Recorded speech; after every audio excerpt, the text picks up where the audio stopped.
지혜로운 여자, 그리고 어떤 악한 여자 혹은 음녀, 방탕한 여자를 대비시키면서 지혜로운 여자, 그러니까 지혜는 마치 지혜로운 여자와처럼 이렇게 하는 것이다.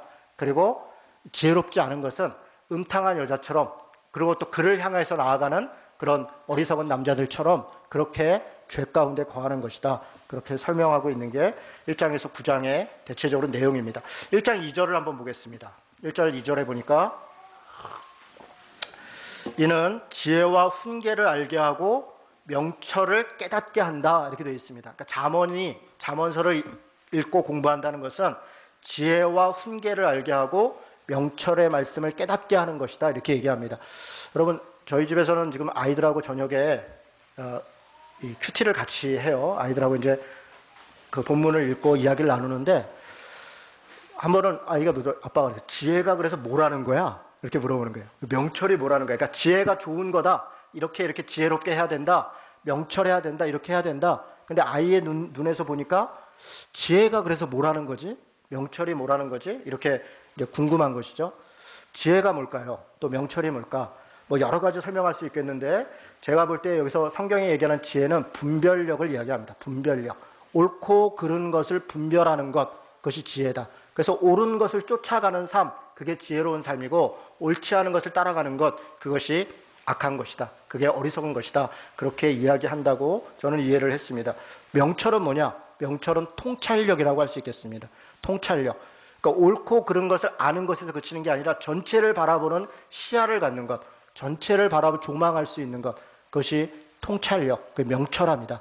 그래서 분별력을 갖고 통찰력을 갖는 것, 그게 개인에게도 중요하고 공동체에도 중요한 것, 바로 그것이 지혜와 통찰력이다, 그렇게 명철이다, 그렇게 저는 그렇게 이해를 했었습니다. 3절에 보니까 이렇게 지혜와 명철, 다시 얘기해서 분별력과 통찰력을 가진 사람은 지혜롭게, 공의롭게, 정의롭게, 정직하게 행할 일에 대하여 훈계를 받는다, 이렇게 되어 있습니다.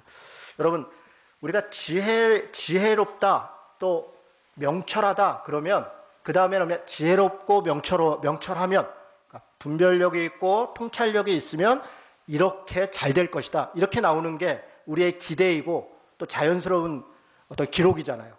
지혜로우면 이렇게 복받을 거다, 통찰력이 있으면 이렇게 잘 될 거다, 그렇게 설명돼야 되는데, 지혜롭고 통찰력이 있으면 공의로워지고 정의로워지고, 공의는 앞에는 공평입니다. 미슈파트입니다. 공평해진다는 거예요. 그리고 정의로워진다. 제다크이죠. 저스티스입니다. 정의로워진다. 그리고 정직해진다. 그러니까 분별력이 있고 명철한 사람은 그것을 통해서 공평을 행하게 되고, 정직을 행하게 되고, 정의를 행하게 되고, 그렇게 살아가게 된다는 것입니다.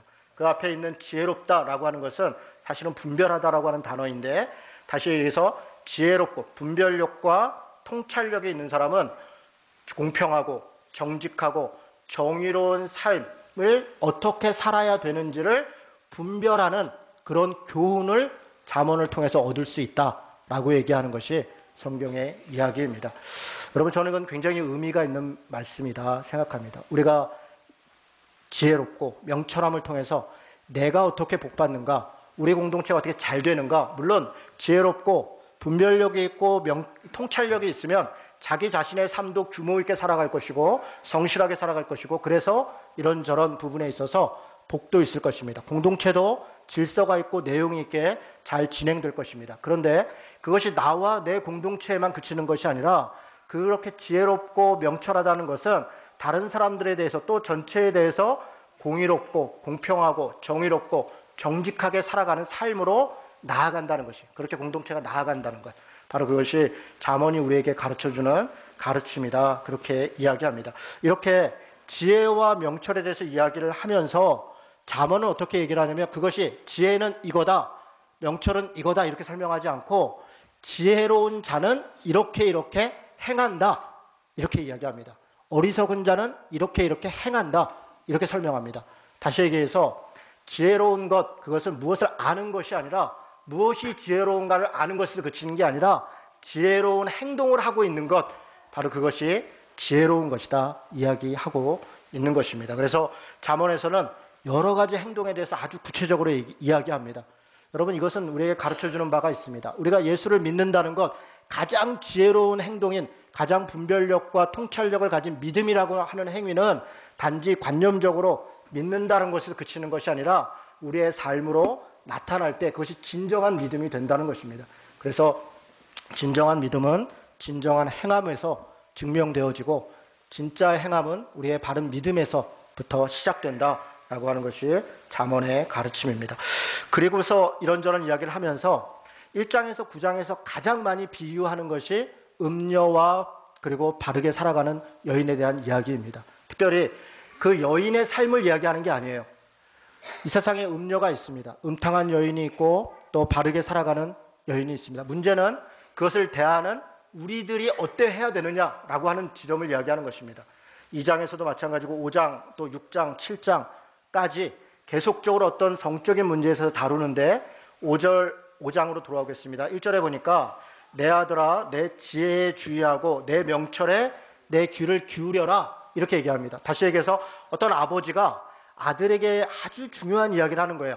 내가 지혜를, 분별력을 또 통찰력을 너에게 가르쳐 줄 것이다 라고 이야기를 시작하는데, 그 내용을 가만히 보면 음탕하고 음란한 삶을 따라가서는 안 된다 라고 하는 이야기를 하는 것입니다. 여러분, 성경에는 우리 개인의 삶에 대해서 이야기하는 부분들이 상당히 많이 있습니다. 많은 사람들이 때로는 우리가 신앙생활할 때 왜 기독교가, 종교가, 신앙이 개인의 삶에 대해서 이래라 저래라 이야기합니까? 그것은 개인의 문제 아닙니까? 개인이 이렇게 하고 저렇게 하는 것은 개인의 선택의 문제 아닙니까? 라고 반문하는 분들도 있습니다. 예를 들면 내가 어떤 물건을 사든 말든 그것은 개인이 알아서 할 문제 아닙니까? 라고 하는 이야기입니다. 최근에 숭실대학교라고 하는데, 숭실대학교 기독교연합회라는 데서 재밌는 주제로 세미나를 했어요. 학생들이 어떤 주제로 했냐면 목사는 에쿠스를 타도 되느냐, 이게 주제였어요. 저는 그 제목을 보고 참 한심하다, 이런 주제를 가지고 학생들이 이야기를 해야 되나. 근데 이렇게 밑에 보니까 부제목으로 그리스도인의 물질관, 이렇게 돼 있어요. 그래서 이게 제목은 낚시고 제목은 그냥 좀 이렇게 보기 좋게 해놓은 거고, 그리스도인의 물질관이 어떤가에 대해서 이야기를 하려나 보다 라고 생각을 했습니다. 그런데 세미나가 끝난 다음에 어느 기자가 그 내용을 정리해서 신문에 하나 올렸는데 보니까 진짜 그 얘기 갖고 토론을 했더라고요. 목사는 에쿠스를 타도 된다고 생각하는 사람이 그 논리를 막 설명하고, 목사는 에쿠스를 타면 안 된다고 생각하는 논리를 설명했더라고요. 그러면서 제가 보면서 참 한심했습니다. 여러 가지 생각이 많이 들었었죠. 여러분은 어떻게 생각하십니까? 목사는 에쿠스를 타도 될까요? 많은 사람들이 이렇게 대답합니다. 그거 개인의 문제 아니냐, 개인이 알아서 하는 거 아니냐, 목사라고 해서 꼭 이래야 되고 저래야 되고 해야 되느냐, 그렇게 얘기해 주시면 저야 감사하죠. 그런데 그리고 또 교회가 강남에 있고 돈도 많고 집도 크고 이렇게 성도도 많고 그래서 성도들이 교회가 좋은 차를 설명을 해 줬는데 그게 왜 문제냐? 그게 찬성하는 측의 학생의 논지였어요. 그렇게 이야기한다면 그거는 목사 입장에서는 좋을 수도 있겠어요. 그런데 여러분, 제가 무슨 얘기할지 알겠지만 목사라고 하는 직이 가지고 있는 사회적 함의에 대한 이해가 필요합니다. 여러분, 자기가 좋다고 해서 모든 걸 다 해서는 안 되는 거예요. 교회는 덕이 되는가가 굉장히 중요합니다. 목사가 기사를 두고 에쿠스 뒤에서 문을 열고 뜩 올라와서 가난한 사람을 위해 우리가 믿음으로 삽시다, 어렵고 형편있는 사람들을 삽시다, 그렇게 설교한다는 게 말이나 되는 얘기입니까? 여러분, 전혀 어울리지 않는 것을 우리는 당연시 생각을 합니다. 그래서 누군가가 또 저에게 묻습니다. 그럼 신자는 어떠냐? 목사만 이 성직자냐? 우리가 다 성직자인데 신자들도 그러면 똑같은 거 아니냐? 그렇지 않습니다. 여러분, 각자의 직업이 다른 것이에요. 목사는 목사라고 하는 게 직업입니다. 신자들은 각자의 직업이 다릅니다. 상황이 달라요. 그래서 어떤 사람은 어떤 차를 타야 될 상황이 있고 어떤 집에 살아야 될 상황이 있습니다. 그런데 목사라고 하는 직업은 제가 알기로는 좋은 집과 좋은 차를 타야 되는 직업이 아닙니다. 그런 직업을 가지려고 하는 사람은 목사를 선택하면 안 되는 것이죠. 이런 부분들, 그러니까 무엇을 사고 무엇을 타고 무엇을 먹고 하는 것이 신앙 안에서 우리가 고민해야 될 주제라는 것이에요. 그리스도인은 어떻게 살아야 되는가? 목사는 어떻게 사는 것이 옳은 것인가? 라고 하는 것을 성경은 치밀하게 때로는 어떤 경우에 있어서는 불편할 정도로 우리에게 이야기를 합니다. 예수 믿는 사람은 이렇게 살아야 돼. 예수 믿는 사람은 저렇게 살아야 돼. 라고 이야기합니다. 우리가 개인적인 문제라고 생각하는 성적인 문제, 또 어떤 물건을 사는 소비의 문제, 혹은 어떤 정치적인 누군가를 선택해야 되는 정치적 문제, 이런 것들이 그것이 단지 개인의 선택의 문제가 아니라 성경의 가르침을 따라서 우리는 어떻게 살아야 되는가를 끊임없이 고민하고 그 방향으로 살려고 하는 것, 그것이 신자의 모습이고 그것을 이야기하는 것이 교회입니다. 교회는 그래서 굉장히 불편한 곳이죠. 각자 그냥 알아서 살고 그냥 하나님께서 그냥 예수 믿으면 천국 가라고 하는 복음의 선포, 말 그대로 구원의 선포만 하는 곳이 아니라 그리스도인은 이렇게 살아야 됩니다. 그리스도인은 저렇게 살아야 됩니다. 라고 하는 것을 이야기합니다. 자녀를 키울 때 이렇게 키워야 됩니다. 자녀에게는 이런 걸 해야 돼요. 그래서 늘 불편하죠. 이 물건을 사는 것이 정말 그리스도인으로서 적절한 것인가를 고민해야 됩니다. 여러분 얼마나 불편하겠어요. 시장에 가서 내가 물건을 사는데 이걸 사는 게 내가 맞는 것일까? 내가 이런 직업을 선택해서 살아가는 게 정말 그리스도인으로서 합당한 것일까? 그런 고민을 해야 된다는 것입니다. 그것이 성경의 저는 가르침이다 믿습니다. 그래서 5장에 아주 불편한 이야기를 합니다. 성적인 부분에 대한 이야기이죠. 5장에 보니까 두 가지로 나눠서 이야기합니다. 5장 1절에서 14절은 음녀가 얼마나 위험한지, 또 결혼 밖에서 이성관계를 갖는 것이 얼마나 잘못된 것인지에 대해서 이야기를 하고 있습니다. 어느 정도로 이야기를 합니까? 3절에 보니까 이렇게 얘기합니다. 대저 음녀의 입술은 꿀을 떨어뜨리며 그의 입은 기름보다 미끄러우나, 이렇게 되어 있어요. 다른 여인을 탐하고 다른 여인을 왜 취합니까? 그것이 매력적이기 때문에 그렇습니다. 매력적이기 때문에. 다른 여인을 품고 다른 여인에게 눈을 돌리는 이유는 매력이 없어서 그런 것이 아니라 당연히 보암직하고 먹음직하고 그것을 통해서 지혜롭게 할 만한 그런 뭔가의 매력이 있는 것이에요. 그래서 우리는 유혹을 받습니다. 여러분, 유혹을 받지 않는 사람은 아무도 없어요. 특별히 남자들은 더 그렇습니다. 농담처럼 이야기되는 이야기가 있습니다. 남자는 5분에 한 번씩 성적인 상상을 한다. 이런 이야기가 있습니다. 사람마다 차이가 있을 것 같아요. 어떤 사람은 5분, 제가 볼 때 20분을 넘어가는 사람은 별로 없을 것 같아요. 목사는 어떨까요? 목사도 그렇습니다. 결혼을 한 목사도 마찬가지입니다. 성적인 상상을 합니다. 그것은 언제나 우리에게 유혹입니다. 특별히 남자들은 더 그렇습니다. 남자들이 성적인 유혹을 받는 것은 시각적인 부분이 가장 심하다는 것이 연구의 결과입니다. 남자는 눈으로 보여지는 것에 그렇게 좀 단순한 것이죠, 남자는.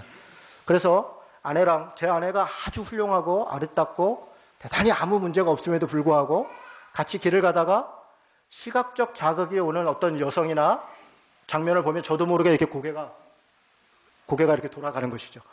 목사는 전혀 안 그럴 것이다 라고 생각하는 사람은 대단히 순진하거나 아직 안 당해봐서 그런 것입니다. 목사도 동일합니다. 언제나 우리는 이 죄악된 생각들과 어떤 욕망과 이런 생각들이 끊이지 않는 존재입니다. 그래서 우리는 유혹을 받는 것입니다. 여러분, 전혀 우리는 거룩하고 하나님의 말씀에 따라 살기 때문에 그렇게 매력적인 어떤 것들을 봐도 전혀 나는 유혹을 받지 않아 라고 생각한다면 착각입니다. 내 남편은 그러지 않을 것이야, 내 아내는 그러지 않을 것이야 라고 생각하는 그 순진한 생각에서부터 우리는 우리 스스로에 대해 속고 있는 것입니다. 대저 음녀의 입술은 꿀을 떨어뜨리고 그의 입은 기름보다 매끄럽습니다. 그렇게 유혹적이죠. 그러나 그 결과는 참담합니다. 나중은 쑥같이 쓰고 두날 가진 칼같이 날카로울 것이다. 그의 발은 사자로 내려가며 그의 걸음은 스올에 가까울 것이다. 스올은 뭡니까? 음부입니다. 죽음의 길로 내려갈 것이라 얘기하는 것입니다. 우리가 이렇게 매력을 갖고 유혹을 갖고 그 죄에 넘어갔을 때 그 결과는 참담한 것입니다. 쑥과 같이 그리고 죽음과 같이 우리에게 다가옵니다. 심지어는 7절부터는 더 구체적으로 얘기합니다. 9절에 보니까 내 존영이 남에게 잃어버리게 될 것이다. 우리의 존귀함들이 잃어버려지게 될 것이라는 것입니다. 내 수완이, 목숨이, 생명이 잔인한 자에게 빼앗기게 될 것이다. 또 두렵건대 타인이 내 재물로 충족하며 내 수고한 것이 외인의 집에 있게 될까 하노라. 두렵건대 마지막에 이르러 내 몸, 내 육체가 쇠잔하여지고 내가 한탄하게 될 것이다. 돈도 뺏기고 건강도 잃고 존영도 영광도 명예도 사라지게 될 것이다. 그런 얘기입니다. 안 걸리면 괜찮을까요? 많은 사람들이 안 걸리면 되지. 그래서 지금 시대에 많은 사람들이 안 걸릴 거라는 생각으로 이런 일들을 행합니다. 그러나 하나님은 살아계시고 자기의 양심은 살아있는 것입니다. 특별히 우리 그리스도인들은 누군가에게 들켰기 때문에 죄가 아니라 하나님 앞에 내 양심과 하나님 앞에서의 삶이 우리의 죄성을 결정짓는 것입니다. 그것이 우리에게 중요한 것이에요. 법적으로 문제없다 이런 말로 피해가는 것은 기독교인들이 해서는 안 되는 말입니다. 우리는 하나님의 말씀에 위배되느냐 되지 않느냐 그것이 우리에게 중요한 것입니다. 실정법을 어기고 법적으로 문제가 되는 것은 당연히 처벌을 받아야 되는 것이에요. 그러나 그 이전에 실정법에 우리가 걸리지 않았다 할지라도 우리 스스로 하나님 앞에 해서는 안 되는 것들에 대해서 경고를 받을 때 그것에 순종하려고 하는 것이 그리스도인들의 마땅한 태도다 그렇게 생각합니다. 제가 성공회에서 NGO 대학원을 다녔습니다. NGO 대학원 다닐 때 인권 수업을 합니다. 그 인권 수업 중에 여러 가지 인권에 대해서 대화를 나누는데 한날은 이제 어떤 것이 주제였냐면 청소년의 인권, 청소년의 권리에 대한 것이 주제였습니다. 한 동기분이 성공회 NGO 대학원은 대부분 다 시민단체의 리더들이에요. 그러니까 실무적 책임자들이 와서 같이 공부를 하는 것입니다. 그 중에 이제 한 분이 이런 얘기를 했습니다. 청소년 보호법을 폐지해야 된다. 이렇게 얘기를 합니다. 청소년 보호법은 그때는 18세, 지금은 19세인지 모르겠는데요. 18세로 청소년을 나누고 그 이하는 음란물이나 폭력물이나 이런 것들에 대해 접근하지 못하도록 그리고 그런 일들이 벌어졌을 때 조치하도록 하는 법입니다. 청소년 보호법을 폐지해야 된다. 그런 이제 주장을 해서 그 청소년의 인권에 침해를 일으킨다. 권리를 침해한다. 이런 주장이에요. 그러면서 이런 논리를 댔습니다. 18살과 19살이 무슨 차이가 있냐? 그렇죠? 여러분 그렇습니다. 18살은 안 되고 19살은 된다라고 얘기를 하는 건데 그러면 19살과 18살은 무슨 차이가 있는가? 라고 얘기할 때 실제로 별로 차이가 없을 수 있어요. 어떤 경우에는 18살짜리 친구가 더 성숙하고 더 지혜로울 수 있어요. 분별력과 통찰력이 있을 수 있습니다. 30살이 넘고 40살이 된 사람도 여전히 어린아이처럼 자기 결정권에 있어서 올바른 판단과 통찰을 갖지 않고 있을 가능성이 있습니다. 그래서 의미가 없다. 18살과 19살을 나누는 것은 의미가 없다. 그래서 청소년 보호법을 폐지해야 된다. 그런 논리로 이야기를 했습니다. 그래서 제가 반론을 했습니다. 질문을 했어요. 이렇게 얘기했습니다. 그러면 18살이 19살하고 구분이 그러면 15살쯤으로 낮추는 건 어떠냐? 그랬더니 생각해 보니까 16살하고 또 차이가 없잖아요. 그래서 10살쯤으로 낮추는 건 어떤가? 10살도 뭐 11살하고 차이가 없잖아요. 그래서 결국은 5살 이렇게 낮추는 거예요. 오케이. 그러면 폐지합시다. 그러면 이제 오늘부터 에로 비디오를 예를 드는 거예요. 에로 비디오를 이제는 집에서 누구나 다 볼 수가 있는 거야. 그 당연한 자기의 권리예요. 그래서 이제 엄마하고 애들이 같이 앉아서 이제 18세 이런 게 없으니까 지금 그 청소년 보호법 때문에 18세 이하는 그런 걸 보면 안 된다 이렇게 TV에 나이도 다 있는 겁니다. 그걸 없애버리면 이제 그게 없는 거예요. 같이 본다고 할 때 어떻게 했냐 그랬더니 그 발제했던 분이 여자분인데 그거는 뭔가 좀 이상한 것 같다고. 그래서 그러면 어쨌든 기준을 정해야 되지 않냐고 나이 몇 살 기준을. 그러니까 기준이 마땅치 않아요. 그래서 그렇게 우리가 사회적으로 합의한 기준이 18살이다. 그래서 그 이하의 아이들은 대체적으로 보편적으로 자기 스스로 분별할 수 없고 스스로 통찰력을 가질 수 없기 때문에 부모나 사회가 보호해줘야 된다라고 하는 것이 청소년 보호법 아닙니까? 이렇게 얘기를 하니까 그때부터 뭐 이런저런 이야기들이 됐었어요. 또 그 다음에 이런 이야기를 하면 성의 자기 주체성, 성의 자기 주체성을 이야기합니다. 그래서 청소년들도 성의 자기 주체성이 있다. 그래서 청소년들도 남자친구랑 청소년 센터에 오면 제가 남자친구랑 잠자리를 가졌어요. 그래서 고민이에요. 잠자리를 가져야 될지 말지 고민이에요. 라고 물어보면 그것에 대해서 그걸 왜 고민해야 되냐? 그건 네가 알아서 해라. 네가 알아서 해라. 너 스스로가 주체성과 결정권을 가지고 있다라고 이야기를 해야 된다는 게 그분의 논지였습니다. 주장이에요. 저는 그렇게 생각하지 않는다. 성의 자기 주체성이 물론 있지만 보호받아야 되고 또 구분돼야 될 시점이 있다는 것입니다. 심지어는 어른도 성의 자기 주체성이 있는가? 그래서 이런 이야기가 됐어요. 제가 말을 좀 짧게 해보도록 하겠습니다. 성인 남자가 결혼을 했든 안 했든 서로 이 동의하에 이루어지는 성관계는 그거는 개인의 문제이다. 그걸 비난하거나 또 물론 법적으로 다룰 수 없다 그래서 간통죄를 폐지했는데요. 비난하거나 할 수 없다. 그건 개인들이 알아서 할 문제이다. 그건 윤리의 문제가 아니라 개인의 성적 자기 주체성의 문제이다 라고 이야기를 해요.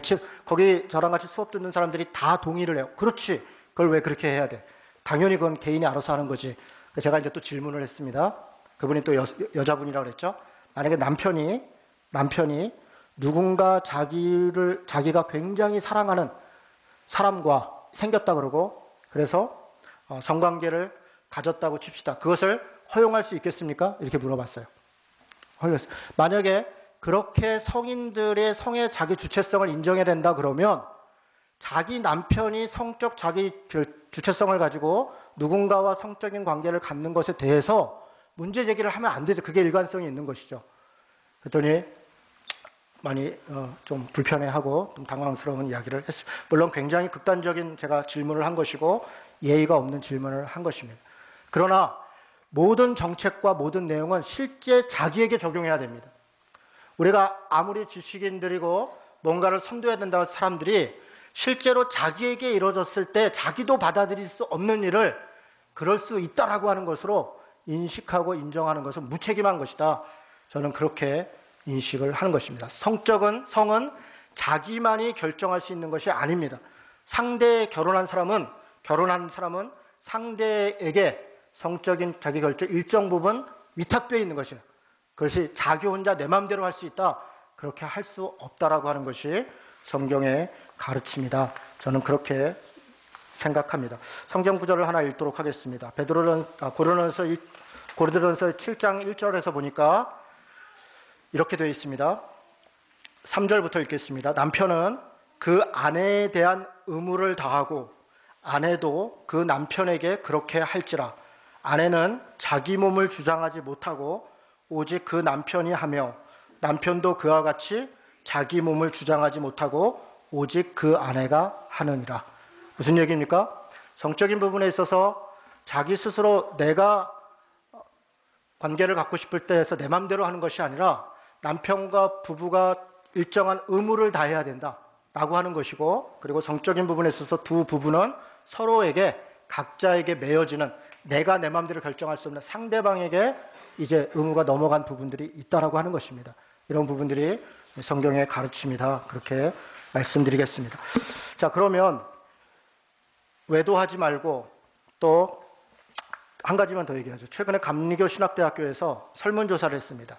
신학대 학부생들을 대상으로 20살에서 4, 5살 정도 된 청년들입니다. 대체로가 아니라 대부분, 뭐 특별한 경우가 아니면 다 크리스찬들이고요. 감리교 신학대에 들어오려면 교회의 세례나 교회 다닌 것을 증명해야 됩니다. 그래서 거기에 있는 사람들은 일단은 다 기독교인들이라고 봐야 됩니다. 그리고 신학과 기독교학과 뭐 등등 신학과 관련된 과들도 많이 있습니다.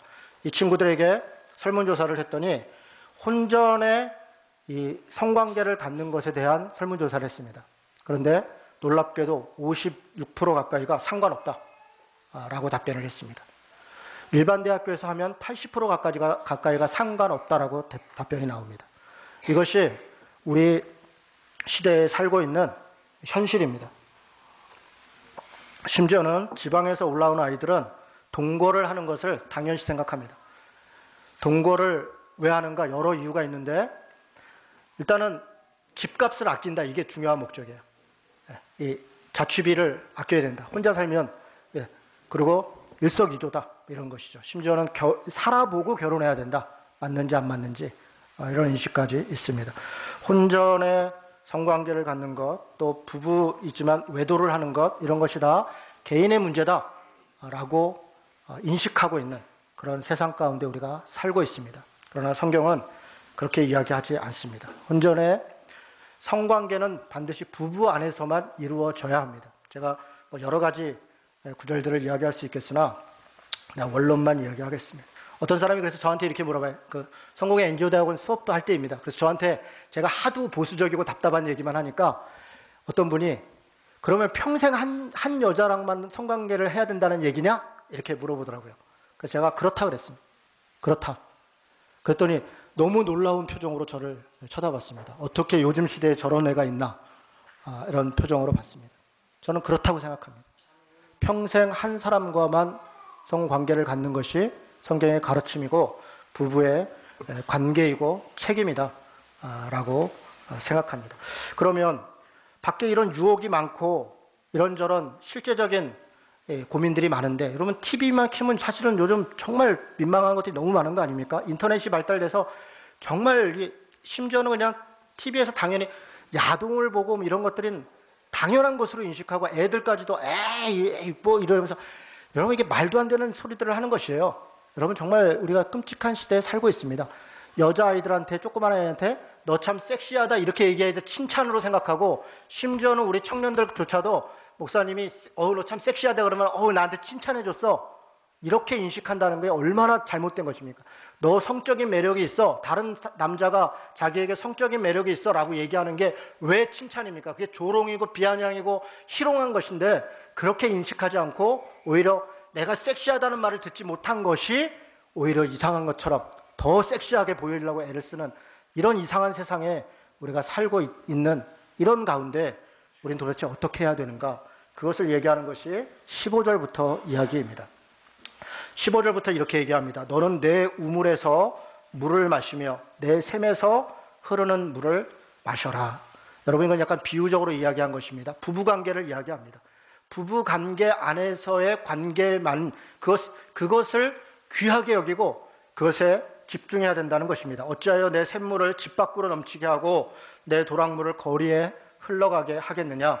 18절에 내 생으로 복되게 하라. 내가 젊어서 취한 아내를 즐거워하라.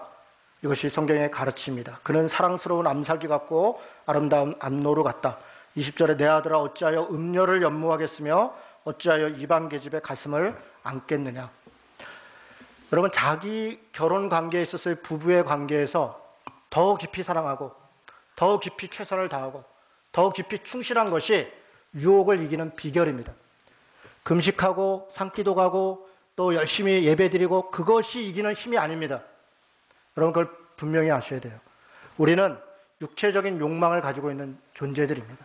그래서 그 욕망을 채워가야 됩니다. 물론 어떤 사람들은 때로 그것을 이겨내가 하기도 하고 때로 그런 환경이 되지 않기 때문에 버텨야 되는 사람들도 있는 것이 사실입니다. 그러나 결혼한 부부들은 결혼한 부부로서의 서로 상호간의 책임을 다해야 합니다. 아까 읽었던 고린도전서에는 분방하지 말아라 이야기합니다. 서로에 대한 의무와 책임을 다해야 된다 이야기하는 것이 성경의 가르침입니다. 때로 각각의 상황에 따라서 그렇게 하지 못하는 상황이 있는 것도 분명히 사실입니다. 그러나 예외가 모든 것을 다 원칙을 될 수는 없는 것입니다. 예외와 배려를 받아야 되는 것은 예외이고 배려를 받아야 되는 것입니다. 그러나 원칙은 부부 안의 성관계에 충실해야 된다. 서로 사랑을 뜨겁게 해야 된다. 라고 하는 것이 성경의 가르침입니다. 서로 안에 서로 최선을 다하는 것, 그것이 중요합니다. 그러면 왜 성경은 이렇게 하지 말라, 하라 하는 것들이 있고 도대체 무슨 기준으로 우리는 이것들을 세세히 다 판단할 것인가? 결론적으로 얘기하는 것이 21절입니다. 여러분 21절 말씀을 같이 읽도록 하겠습니다. 같이 읽습니다. 대저 사람의 길은 여호와의 눈앞에 있나니 그가 그 사람의 모든 길을 평탄하게 하시니라. 아멘. 여러분 저는 21절이 굉장히 의미가 있다고 생각합니다. 성 문제, 소비의 문제, 또 어떤 정치적 선택의 문제, 혹은 자녀 교육의 문제, 기타 등등 우리는 수많은 선택의 기로에 항상 직면합니다. 그럴 때마다 우리는 어떻게 무슨 기준으로 선택할 것인가? 물론 각각이 다를 수 있고 각각의 상황에 대해서 성경에 여러 지침들이 있는 것도 사실입니다. 대원칙은 이것입니다. 21절입니다. 사람의 길은 여호와 눈앞에 있다는 것입니다. 이것이 기독교인들이 취해야 될 삶의 자세입니다. 우리가 비록 하나님이 눈에 보이지 않고 우리의 삶 가운데 깊이 개입하지 않는 것 같고 즉흥적으로 무엇을 심판하거나 무엇을 판단하지 않으시는 것 같지만, 그러나 모든 믿는 사람들은 하나님 앞에서 살아가는 것입니다. 우리의 모든 기준은 하나님 앞에서 옳은가, 그것이 우리의 기준입니다. 하나님 앞에 살고 있다는 것을 우리는 인식해야 됩니다. 무엇을 사든 무엇을 먹든 부부의 어떤 관계를 가지든 정치적 선택을 하든 무엇을 하든 하나님 보시기에 옳은가, 하나님 보시기에 부끄럽지 않은가, 그것입니다. 제가 이 말을 한번 바꿔서 이야기하겠습니다. 하나님이 안 보이시니까 에이 뭐 다 그럴 것이야. 조금 더 구체적으로 얘기해요. 저는 이렇게 제 선택을 합니다. 만약에 제 아이들이 아빠는 왜 엄마랑 결혼했어? 아빠는 왜 그 직업을 선택했어? 아빠는 왜 그 사람을 찍었어? 아빠는 왜 이거를 샀어? 라고 물어봤을 때 제가 아이들한테 이러이러해서 라고 대답할 수 있는 근거가 있어야 된다. 그리고 그것이 부끄럽지 않아야 된다. 내 아이에게 부끄럽지 않은 그런 선택과 그런 일들을 해야 된다 라고 하는 것이 제 삶의 기준입니다. 저는 그것이 하나님 앞에서의 삶이다 라고 생각하고, 제가 무엇을 할 때, 무엇을 결정할 때, 무슨 일들을 생각할 때 우리 아이에게 부끄럽지 않아야 된다. 누군가가 나에게 그것을 물어봤을 때 나는 이러 이유에서 그렇게 하는 거야. 그리고 하나님께서 나에게 이렇게 가르쳐 주신 거라고 생각해 라고 대답할 수 있어야 된다 라고 하는 것이 기준이라고 생각합니다. 사랑하는 성도 여러분, 오늘 불편한 이야기를 드렸습니다. 그러나 이 불편함이 오히려 믿음의 순종함이 돼서 오히려 자유함이 되었으면 좋겠습니다. 부부 안에서 서로 뜨겁게 사랑하고 지켜야 될 것들을 함께 지키고, 또 그렇게 우리가 거룩하고 깨끗한 삶들을 살아가는 걸 통해서 하나님 보시기에 당당하고 사람들 보기에 떳떳하고, 그래서 하나님의 말씀을 힘있게 전하고 그렇게 살아가는 그런 성도 되시기를 주님의 이름으로 축원합니다. 같이 기도하겠습니다.